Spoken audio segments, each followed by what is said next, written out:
Hello everyone, welcome back to the kitchen table. Today on the kitchen table I'm just answering some questions that I've had really. One of which has been, what do you carry in your flight case? So I thought I'd just go through what I carry and you know, let me know what you think. If there's anything you would add or not take or whatever. Before we go any further, as is now traditional on the channel, the beverage of choice today is Spanish red again, I'm afraid. Let's have a look here. It's Señorio de Unx, however you pronounce that, and it's Navarra. It's a Garnacha from Navarra in Spain. So let's put that out of the way and say cheers. So I've just pulled a few things out that I would normally take with me. This isn't just for a hop to the field at the end of the road. This is if you're going out somewhere. So, you know, some people might think this is overkill, some people might think I don't take enough, but this is what I take. So let's go through it really. A few things. I always take my certificate of insurance because you never know. So that always goes with me in the backpack. Other simple things that I think are fairly straightforward. Obviously, I take 2 full sets of props with me per aircraft. If I'm taking both of these, then that would be, you know, I could share them between the 2. But certainly if I'm taking one of these in the 450, I'll take 2 full sets between the aircraft. Nothing worse than only taking 1 spare set, having 2 prop strikes, having to come home. So that's why I would do that. And if you've got a good enough case, you've got plenty of room. Spare AA's for your transmitter, if however many it takes. Always worth having those. These are just cheap ones from Costco. But you know, just something to again, it would be if you're in the middle of nowhere and you have to stop purely because your transmitter low battery warning comes up. That's just a crazy thing to have to go home for. Obviously, I take my batteries. Now, if I'm going to make a bit of a day of it or a half day of it and want to recharge, what I don't do is I haven't bought the DJI 12 volt kind of charger, and I haven't messed about with batteries and trying to hook them up to 12 volt car batteries or anything like that. What I simply do is I take with me in a couple of the standard DJI chargers, because every time you buy one you get another one. So I take 2 chargers and one of these. It's a really cheap inverter.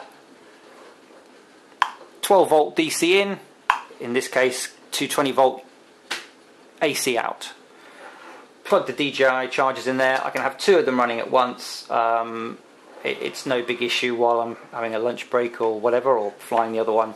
And it, you know, it's got USB in it, but I think these days most people have the USB adapters in the car for charging their phones anyway. But that there, you can get a slightly more expensive one with 2 sockets. I just either run one at a time, or actually you can put an adapter in there and run 2, as long as the total wattage isn't going to go above 150 watts or whatever you want to do.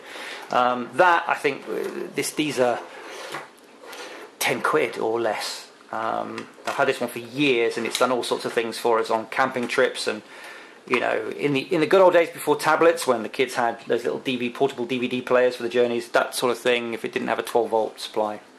Really useful. What else? Overkill for most people, I think, but I do sometimes fly within or close to the aerodrome traffic zone of my local RAF base. If I'm operating within it, I ring them up and just let them know as a courtesy. But if I know I'm sort of doing that, I like to. This is an airband radio receiver, so it just listens in to the airband frequencies, scans around them, and it means that, you know, if there is something, I can hear out for it. As you know, I used to have a private pilot's license and a air radio license, so it kind of, you know, if you've got your ear in, you know what to listen out for. I've had this for donkey's years. It runs off a couple of AA's and it's tiny, so that just goes in the bag, and if I need to use it, it's there, and if not, not.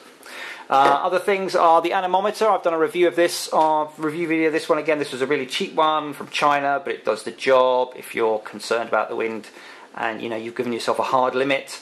Stick this up in the air. If the numbers go over that hard limit, come home. Pointless wishing you were on the ground when you're up in the air. Much better to be wishing you were up in the air on the ground. So I carry that. Again, it weighs very little and doesn't take up much room. Other things. A bunch of these spare zip ties, cable ties. I always take the long ones because it's easier to shorten a long one than it is to lengthen a short one. You never know when something might want to be, you know, fixed up. I might want to add a bit of security to the gimbal, or you know, I might want to just use that to make a little running repair or something that will mean I can continue flying if it's not safety critical. But always useful to have. Again, I wouldn't necessarily take this big bunch, but 3 or 4, they take up no space. Penknife with little scissors in it, or a pair of pliers with some snips in, useful for cutting those and pulling things. And if there's anything that, again, these are small ones. I think these came from a little toolkit for PC repair guys or something. Little tiny things, don't weigh anything, just goes in the backpack flight case in the zip up compartment and doesn't get in my way, so why not take it. Other tools is the usual thing. So I've got my hex driver with the variable bits. There's one of them in there that are all stored inside. I've got the DJI screwdriver because it's probably going to be good for something at some point. A much more expensive and decent one for the for those little end screws at the end of the arms.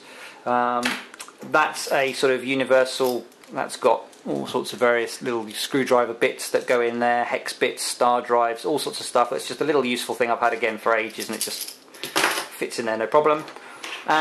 Just in case you have a little bit of a ding and your props go a bit tight, there's the prop spanner for the self tighteners, and also in case I'm taking the 450, there's the nuts for actually tightening up. As my 450 doesn't have the self tighteners, it has the traditional one, so I would need that on the 450.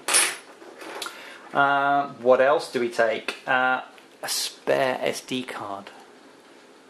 Always have one of those. This one's only a 16 gig. It wasn't expensive, but it means that if you get there, you have a problem with your SD card, or you know you've left it at home. I've done that so many times way back when that now I carry a spare one, and whether I'm taking the Vision or a GoPro, you know it's there. It's just saves a lot of heartache, especially if you're going on a bit of a trek and then find yourself with no SD card and therefore no footage of your attempts. Other bits and pieces, some spares. These are sticky pads. On my P2 I've got most of my FPV gear at the back stuck on with the sticky pads, so I take some spares. If one starts to lose its tack, I can easily swap it out and I'm ready to go. That's just saved me a few times having to come home early, so always carry those.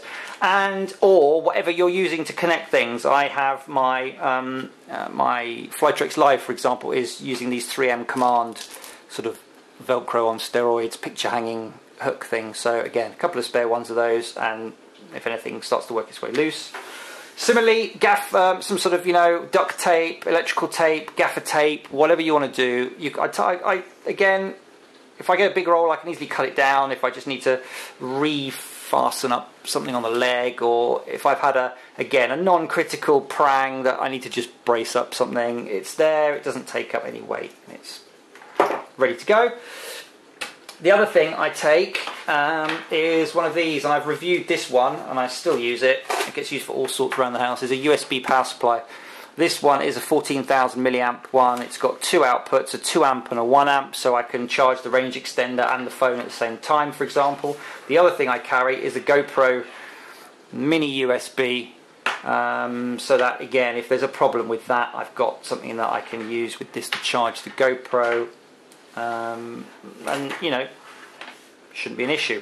Less likely the GoPro over there because it's hooked into the Phantom, is drawing power, but more likely this, which I also take. A secondary camera. This isn't a GoPro, this is an action camera. I've only got this relatively recently and I took it away with me on holiday, and I'm going to do a review of this soon, because I think as a secondary camera for either ground-based shots or to record you know, anything that you want to take video of. You might want to have a video of something you've done, or if there's a problem with the aircraft, or you know, just being able to have something like this around. Personally, I use it for taking secondary ground-based shots. It's nice when you have an aerial video to do other bits and pieces, and one of these is fantastic, and again that uses USB power. It could be charged up off here. These are relatively inexpensive compared to a GoPro, and I'm going to be reviewing those very soon. I just want to edit together some footage so you can see what it looks like. But look out for that, because I've suddenly become a big fan of these little things, and they're under 60 quid. So that's about it, really. That's kind of the everyday carry, as I believe the cool kids probably don't say. And it's not, you know, it looked like a lot spread out, but when you've got it in the flight case, it doesn't take up any room. Obviously, if you're going on specific trips for specific purposes, you'd add bits and pieces. But in terms of just being able to get out there, stay out there, and not have to come straight home if you have a minor issue, that seems to do me. I hope you found that useful. If there's anything that I've forgotten in my carry that I should add to it, or, you know, let me know. Comments down below, as ever. And I do my best to answer all your questions and queries and respond to your comments. Thank you very much indeed again for watching, and I will see you again soon back here on the kitchen table. Cheers.